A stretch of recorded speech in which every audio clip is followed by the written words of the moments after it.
Duke வாங்க idea இருக்கிறவங்க கூட இந்த வண்டியை ஒரு தடவை பார்க்கலாம். இப்போ இந்த மாதிரியான டிஸ்ட்ரிபியூட்டர்ஸ் டீலர்ஸ் வந்து நம்ம என்கரேஜ் பண்ணணும். ஸோ வேர்ல்டில் one of the best designer தான் இந்த பைக்கை டிசைன் பண்ணியிருக்காங்க. இந்த வண்டி வாங்குறீங்க இல்லை இதெல்லாம் ரெண்டாவது விஷயம். பட் இந்த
hello friends, welcome to Moto 360.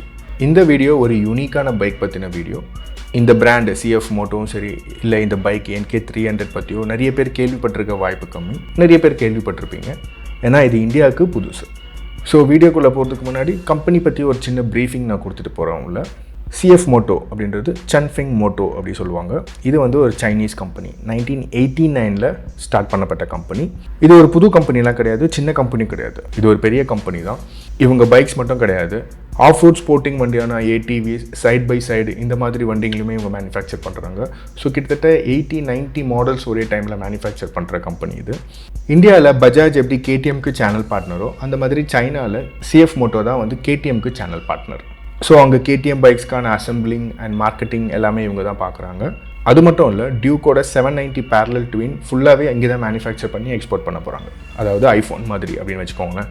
இவங்களுக்கு ரேசிங் ஹெரிட்டேஜஸும் இருக்குது. ஐல் ஆஃப் மேன் TTயில் வந்து 4th பிளேஸ் வந்திருக்கிற மாதிரி ப்ரொஃபைலில் சொல்கிறாங்க.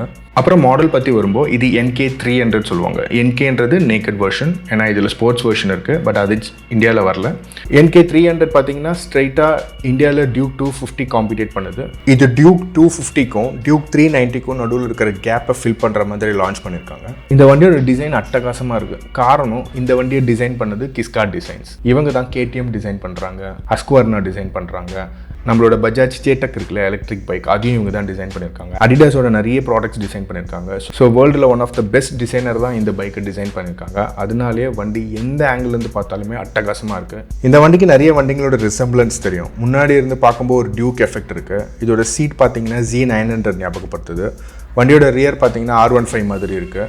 நிஞ்சா 300ல் வர மாதிரி பின்னாடி ஒரு கிராப் ரெயில் வருது. ஸோ எப்படி இருந்தாலும் இந்த வண்டியோட டிசைன் நீங்களே பார்க்குறீங்க, எக்ஸலண்ட்டான டிசைன். வண்டியோட engine 292cc single cylinder 4-stroke 4-valve liquid cool engine. வண்டியோட power 27.5 bhp at 8500 rpm. Torque 25 Nm at 7000 rpm. வண்டி வந்து ஃபியூவல் இன்ஜெக்ஷன் சிஸ்டம். ஸோ இதோட பெர்ஃபார்மன்ஸ் கொஞ்சம் பெப்பியாக இருக்கும்னு எக்ஸ்பெக்ட் பண்ணுறேன். பைக்கோட சஸ்பென்ஷன் பொறுத்த வரைக்கும் ஃப்ரண்ட்டில் அப்சைட் டவுன் ஃபோர்க் வருது, ரியரில் மோனோஷாக் வருது. பிரேக்ஸ் பொறுத்த வரைக்கும் ஜேஜுவாங் அப்படின்ற ஒரு பிராண்ட் கொடுக்குறாங்க. இது ஒரு சைனீஸ் பிராண்டு. டிஸ்க் பொறுத்த வரைக்கும் ஃப்ரண்ட்டில் 300 mm, ரியரில் 245 mm single piston calibre. வண்டிக்கு டுவெல் சேனல் ABS ஸ்டாண்டர்டாக வருது. இந்த அலாய் வீலோட டிசைன் கொஞ்சம் டிஃப்ரெண்ட்டாக இருக்குது, நல்லாயிருக்கு. பைக்கோட வீல்ஸ் பொறுத்த வரைக்கும் CST அப்படின்ற ஒரு பிராண்ட் கொடுக்குறாங்க. இதுவும் ஒரு சைனீஸ் கம்பெனி தான். டியூப்லெஸ் ரேடியல் டயர்ஸ் வருது. ஃப்ரண்ட் வீல் பொறுத்த வரைக்கும் 110/60 17 inch டயர் தராங்க. ரியர் வீல் பொறுத்த வரைக்கும் 140/60 17 inch டயர் தராங்க. டயரோட குவாலிட்டி, டயரோட பர்ஃபார்மன்ஸ் பற்றிலாம் ஐடியா கிடையாது. பட் ஸ்டில் ரேடியல் டயர் அப்படின்றதுனால நல்லா பர்ஃபார்ம் பண்ணும் அப்படின்னு நம்பலாம். டெஸ்ட் ரைடில் பார்க்கலாம். வண்டியோட சேசிஸ் ஃப்ரேம்ஸ்லாம் பார்க்கும்போது ட்ரெலிஸ் ஃப்ரேம் தராங்க. டியூப்லெஸ் ஸ்விங் ஆர்ம் தராங்க சேசிஸ். வண்டியோட டைமென்ஷன்ஸ் பொறுத்த வரைக்கும் வண்டியோட வீல் பேஸ் 1360 mm, வண்டியோட length 1990 mm, seat height 795 mm, ground clearance 150 mm. வண்டியோட டிரைவ் வெயிட் 151 kgs வருது. இது டியூக் 250 விட 10 கிலோ கம்மியாக வருது. வண்டிக்கு 6 ஸ்பீட் கியர் பாக்ஸ் வருது. வண்டியோட ஃபியூல் டேங்க் கெப்பாசிட்டி 12.5 liters. வண்டியோட இன்ஸ்ட்ருமெண்ட் கன்சோல் ஃபுல்லி டிஜிட்டல். இதில் ஸ்பீடோமீட்டர் நம்பர்ஸில் வருது. டாக்கோமீட்டர் ஒரு அனலாக் டிசைன் கொடுத்துருக்காங்க. இது இல்லாமல் ஃபியூல் லெவல் இண்டிகேட்டர் வருது, பேட்டரி வோல்டேஜ் மீட்டர் வருது, ட்ரிப் மீட்டர்ஸ் வருது, கியர் பொசிஷன் இண்டிகேட்டர்ஸ் வருது, இன்ஜின் டெம்பரேச்சர் வருது, கிளாக் வருது. டிஸ்பிளேயோட பிரைட்னஸ் அட்ஜஸ்ட் பண்ணுறதுக்கு ஒரு ஸ்விட்ச் தராங்க. அப்புறம் வந்து செலெக்ஷனுக்கு ஒரு ஸ்விட்ச் தராங்க. இதில் உங்களுக்கு தெரியுதா தெரில, டிஸ்பிளேயோட பிரைட்னஸ் அட்ஜஸ்ட் பண்ணிகிட்டு இருக்கேன். இந்த டிஸ்பிளேயில் ஆட்டோமேட்டிக் லைட் சென்சார் இருக்குது. ஸோ டே டைமில் நம்மளுக்கு ஒரு விசிபிலிட்டிக்கான ஒரு கிராஃபிக்ஸ் வருது. நைட் டைமில், அதாவது இந்த சென்சார் மேலே லைட்டாக விழலை, இருட்டாக இருக்குது அப்படின்போது நம்மளுக்கு இன்னொரு கலர்ஸ் ஆஃப் டிஸ்பிளே காமிக்குது. ஸோ இதெல்லாமே நல்லா ஃபியூச்சரிஸ்டிக்காக இருக்குது. ரெயின் மோடில் கிராஃபிக்ஸ் ரொம்ப பிளெயினாக இருக்குது, பட் எல்லா டீட்டெயில்ஸும் வந்துடுது. இது இல்லாமல் டிஸ்பிளேக்கு வெளியே இன்ஸ்ட்ருமெண்ட் கன்சோலில் பார்த்தீங்கன்னா டர்ன் இண்டிகேட்டர்ஸ் இருக்குது, நியூட்ரல் இண்டிகேட்டர்ஸ் இருக்குது, இன்ஜின் மால் ஃபங்க்ஷன் இண்டிகேட்டர்ஸ் இருக்குது, ஃபியூல் லெவல் இண்டிகேட்டர்ஸ் இருக்குது, ஏபிஎஸ் இண்டிகேட்டர்ஸ் வருது. ரைடிங் மோடு சேஞ்ச் பண்ணுற ஸ்விட்ச் வந்து லெஃப்ட் ஹேண்ட் சைடு ஹேண்டில் பாரில் வருது, மோடு அப்படின்னு கொடுத்துருக்காங்க. இண்டிகேட்டருக்கான ஸ்விட்ச் வருது, ஹார்ன் ஸ்விட்ச் வருது, ஹெட்லைட்டோட ஹைலோ பீம் ஸ்விட்ச் வருது லெஃப்ட் ஹேண்ட் சைடில். அண்ட் ரைட் ஹேண்ட் சைடில் அசார்டர் ஸ்விட்ச் வருது. இன்ஜின் கில் ஸ்விட்சும் இக்னிஷன் ஸ்விட்சும் ஒரே ஸ்விட்ச் செட்டப்பில் கொடுத்துருக்காங்க. அண்ட் இதில் ஒரு பெரிய ட்ராபேக் நான் பார்க்குறது இதோட ஸ்விட்ச் குவாலிட்டிஸ். ஏன்னா இந்த ஸ்விட்ச் குவாலிட்டி வண்டியோட ப்ரீமியம்ஸ்க்கு செட்டே ஆகலை. வந்து ஒரு டாய்ஸ்க்கு மேலே வர ஸ்விட்சஸ் மாதிரி இருக்குது. கொஞ்சம் கூட இம்ப்ரூவ் பண்ணணும் இது. இந்த வண்டியோட ஹெட்லைட் கேடிஎம் டியூக் மாதிரி தான் இருக்குது, பட் இது ஃபுல் எல்இடி செட்டப். டிஆர்எல் கூட எல்இடி தான் வருது, இண்டிகேட்டர்ஸும் எல்இடி. ரோட் ப்ரெசன்ஸ், லைட் இலிமினேஷன்ஸ் எல்லாமே அட்டகாசமாக இருக்குது. பெஸ்ட் இன் கிளாஸ் அப்படின்னு சொல்லலாம். ரியரில் டெயில் லைட்ஸ், இண்டிகேட்டர்ஸ் எல்லாமே எல்இடி லைட்ஸ் தான். ரியரில் டயர் அகர் வருது. டயர் அகரில் தான் நம்பர் பிளேட் வருது. நம்பர் பிளேட்டுக்கு ஒரு லைட் செட்டப்பும் கொடுத்துருக்காங்க. பைக்கோட exhaust under belly exhaust KTM மாதிரியே தான் இருக்குது. பைக்கோட ரியர் மோனோஷாக் சஸ்பென்ஷனுக்கு கார்டு மிஸ் ஆகுது. ஸோ இது மழையிலலாம் ஓட்டும்போது பயங்கரமாக சேரடிக்கிறதுக்கு நிறைய வாய்ப்பு இருக்குது. இந்த வண்டிக்கு சைட் ஸ்டாண்ட் சென்சார் வருது. சைட் ஸ்டாண்டில் இருக்கும்போது வண்டி ஸ்டார்ட் ஆகாது. அதே மாதிரி இன்ஜின் ஆனில் இருக்கும்போது சைட் ஸ்டாண்ட் போட்டிங்கன்னா கட் ஆஃப் ஆகிடுது. வண்டி 2 கலர் வேரியண்ட்டில் வருது. இப்போ நம்ம பார்த்துட்டு இருக்கிற வண்டி கான்செப்ட் ப்ளூ. இது இல்லாமல் நெபுலா பிளாக் அப்படின்ற ஒரு வேரியண்ட்டும் இருக்குது. இப்போ வண்டியோட டெஸ்ட் ரைட் ரிவ்யூக்கு போகலாம்.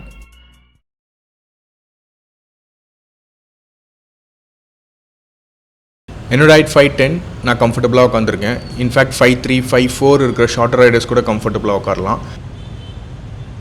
என்னோடய லெக் பார்த்தீங்கன்னா கொஞ்சம் ரியர் செட்டப் பிளேஸ் ஆகிருக்கு. டியூக் மாதிரி எதுவும் ஒரு அக்ரெசிவ் சீட்டிங் போஸ்டர் இருக்கிற வண்டி தான்.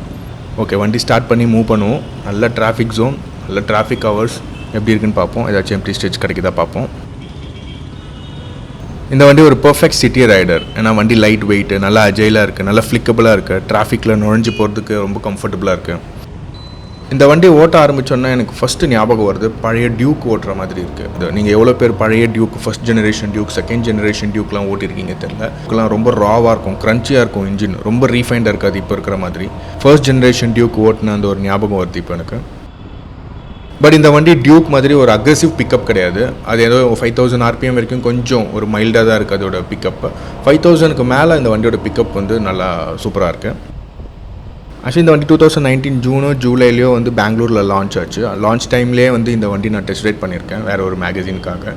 ரொம்ப அண்டர் எஸ்டிமேட் பண்ணி இல்லைனா ரொம்ப எக்ஸ்பெக்டேஷன்ஸ் இல்லாமல் இந்த வண்டி ஓட்டுனதாலே எனக்கு தெரியல. இந்த வண்டி எனக்கு ரொம்ப பிடிச்சது ஃபஸ்ட் டைம் ஓட்டும்போது.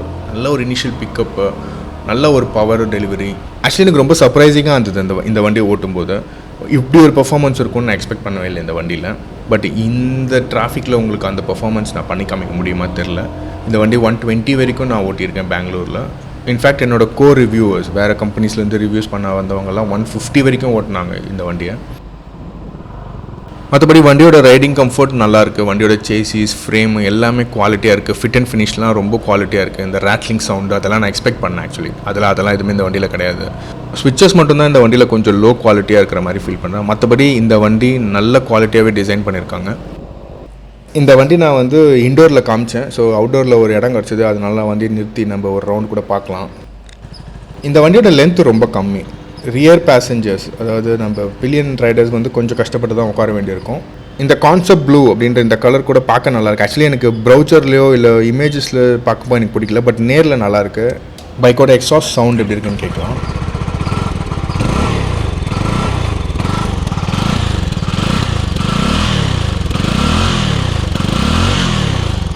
எக்ஸாஸ்ட் சவுண்டு கூட அப்படியே கிட்டத்தட்ட கேடிஎம் மாதிரி தான் இருக்குது. ஃபுட்ரெஸ்ட்லாம் ஒரு அலுமினியம் கலர் ஃபினிஷிங்கில் கொடுத்துருக்காங்க. ரப்பர்ஸில் நல்லா குவாலிட்டியாக இருக்குது. இந்த வண்டியோட ஸ்டாக்கில் வர டயர்ஸ், பிரேக்ஸ், ஃப்ரேம்ஸ், சேசிஸ் எல்லாமே நல்லா தான் பெர்ஃபார்ம் பண்ணுது. பட் ஸ்டில் சிஎஃப் மோட்டோ இந்தியாவில் இந்த வண்டி சேல்ஸ் பண்ணும்போது இந்தியன்ஸ்க்கு தெரிஞ்ச இல்லை பழக்கமான பிராண்ட்ஸ் ஸ்பேர்ஸ் போட்டாங்கன்னா கொஞ்சம் கூட ரிலேட் பண்ணிக்க முடியும் நம்மளால். கொஞ்சம் கூட நம்மளுக்கு ஒரு ட்ரஸ்ட் ஃபேக்டர் வரும். மேபி ஃப்யூச்சரில் அதை பற்றி யோசிக்கலாம் அவங்க. இந்த வண்டியோட டேர்னிங் ரேடியஸும் ரொம்ப கம்மி. ஸோ அதுவும் ஈஸியாக சிட்டி டிராஃபிக் ரைட்டில் ஓட்டுறதுக்கு ஹெல்ப் பண்ணுது. வண்டியோட ரோட் ப்ரெசன்ஸ் எக்ஸலண்ட். வண்டி வந்து ஒரு ஐ கேட்சான வண்டி. ஏன்னா நிறைய பசங்க வந்து ஃபாலோ பண்ணாங்க.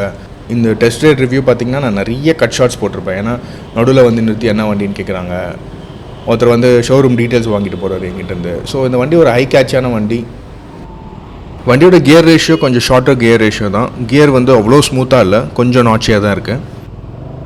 ஏற்கனவே சொன்ன மாதிரி இந்த வண்டி வந்து குட் ஃபார் சிட்டி டிராஃபிக். சிட்டியில் வண்டி ஓட்டுறது கம்ஃபர்டபுளாக இருக்கும். ஸோ இது ஒரு 300cc இன்ஜின். டூரிங்கும் போகலாம். டியூக்கில் டூரிங் போகிற மாதிரி இருக்கும். டூரிங் போகிற எந்த அம்சமும் இந்த வண்டியில் கிடையாது. இன்ஃபேக்ட் இதோட சீட் கூட பார்த்திங்கன்னா ரொம்ப சாஃப்ட்வேர் சைடு. ஸோ சாஃப்ட்வேர் சைடுன்னு போது ரொம்ப நேரம் உட்கார முடியாது. ஸோ ஆஃப்டர் மார்க்கெட் ஏதாவது நம்ம பார்க்குற மாதிரி இருக்கும். இந்த வண்டியை நம்ம இவ்வளோ நேரம் ஸ்போர்ட்ஸ் மோடில் ஓட்டிகிட்டு இருந்தோம். ரெயின் மோட் எப்படி இருக்குன்னு பார்ப்போம். ரெயின் மோடில் பர்ஃபார்மன்ஸில் ஏதாவது சேஞ்சஸ் வருதா பார்ப்போம். என்ன டிஃப்ரென்ஸ்னு பார்ப்போம்.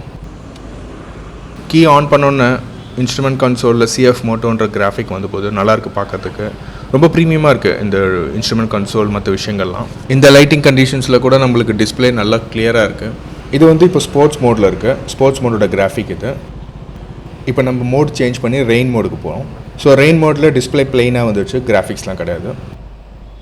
ரெயின் மோடில் ஒரு சின்ன பவர் லேக் தெரியுது. அதாவது த்ராட்டிலில் டிஃப்ரென்ஸ் தெரியுது. பெரிய ஒரு டிஃப்ரென்ஸ்லாம் கிடையாது. பட் ஸ்டில் த்ராட்டில் ரெஸ்பான்ஸில் ஒரு சின்ன வேரியேஷன்ஸ் தெரியுது. ஸோ இதில் பவர் டெலிவரி கொஞ்சம் கூட லீனியராக வருது. இந்த வண்டி யார் பார்க்கலாம் அப்படின்னா, நீங்கள் ஒரு ஷார்ட்டர் ரைடர், உங்களுக்கு ஒரு நல்ல ஸ்ட்ரீட் நேக்கட் வேணும் அப்படின்னா நீங்கள் இந்த வண்டி யோசிக்கலாம். உங்களுக்கு கரெக்டாக இருக்கும். அதே மாதிரி நீங்கள் ஒரு யூனிக்கான வண்டி ஓட்டணும்னு ஆசைப்பட்றீங்க, யார்கிட்டையும் இல்லாத ஒரு வண்டி ஓட்டணும் அப்படின்னு ஆசைப்பட்றீங்க அப்படின்னா நீங்கள் இதை பற்றி யோசிக்கலாம். இந்த சர்வீஸ் ஸ்பேர்ஸ் இதுக்கெல்லாம் கொஞ்சம் மெனக்கெடுவீங்க, சிட்டியில் இருக்கீங்க அப்படின்னா நீங்கள் கண்டிப்பாக இந்த வண்டியை பற்றி யோசிக்கலாம். டியூக் வாங்க ஐடியா இருக்கிறவங்க கூட இந்த வண்டியை ஒரு தடவை பார்க்கலாம். ரூரல் ஏரியா கொஞ்சம் சிட்டி அவுட்டரில் இருக்கிறவங்களுக்குலாம் நான் பெருசாக ரெக்கமெண்ட் பண்ண மாட்டேன் இந்த வண்டி. ஏன்னா நீங்கள் வந்து ஒரு தடவை சர்வீஸ்க்கும் சென்னைக்கு கொண்டு வர வேண்டியிருக்கும், இல்லைனா பெங்களூர் கொண்டு போக வேண்டியிருக்கும். அதெல்லாம் உங்களுக்கு ஒரு பிரச்சனை இல்லை அப்படின்னு நீங்கள் நினச்சிங்கன்னா நீங்கள் அந்த வண்டியை யோசிக்கலாம். இந்த வண்டியோட மைலேஜ் என்ன, இந்த வண்டியோட சர்வீஸ் இன்டர்வல்ஸ் என்னன்றதை பற்றிலாம் பெரிய கிளாரிட்டியே இல்லை. இது நீங்கள் டிஸ்ட்ரிபியூட்டர்ஸ் கிட்ட தான் கேட்கணும். டியூக் 250 கம்பேர் பண்ணும்போது இதோட மைலேஜ் அப்ராக்சிமேட்லி ஒரு 22 to 28 வரதுக்கு பாசிபிலிட்டிஸ் இருக்குது. இந்த வண்டியில் ஒரு ப்ராக்டிக்கல் ப்ராப்ளம் என்னென்னா, ஹார்ன் அண்ட் இண்டிகேட்டர் வந்து மிஸ்பிளேஸ் பண்ணியிருக்காங்க. சைனாலலாம் இப்படி தான் இருக்குமா தெரில. நீங்களே இந்த வீடியோவில் பார்ப்பீங்க, நிறைய தடவை நான் அந்த இண்டிகேட்டரில் தான் கை வைக்கிறேன் ஹார்னுக்கு பதிலாக. நெக்ஸ்ட் வேர்ஷன்ஸில் இதை கொஞ்சம் அப்கிரேட் பண்ணி கொண்டு வந்தால் நல்லாயிருக்கும். இப்போ நான் ஒரு பையராக இந்த வண்டி வாங்கணும் அப்படின்னா எனக்கு நிறைய கன்சர்ன்ஸ் இருக்குது.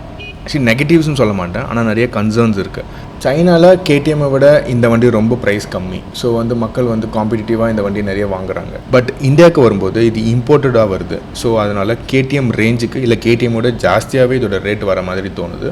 So value for money concept அங்கே அடி வாங்குது. இந்த வண்டியோட ப்ரைஸ் சென்னையில் ஆன் ரோட் 2.60 lakhs வருது அப்ராக்சிமேட்லி.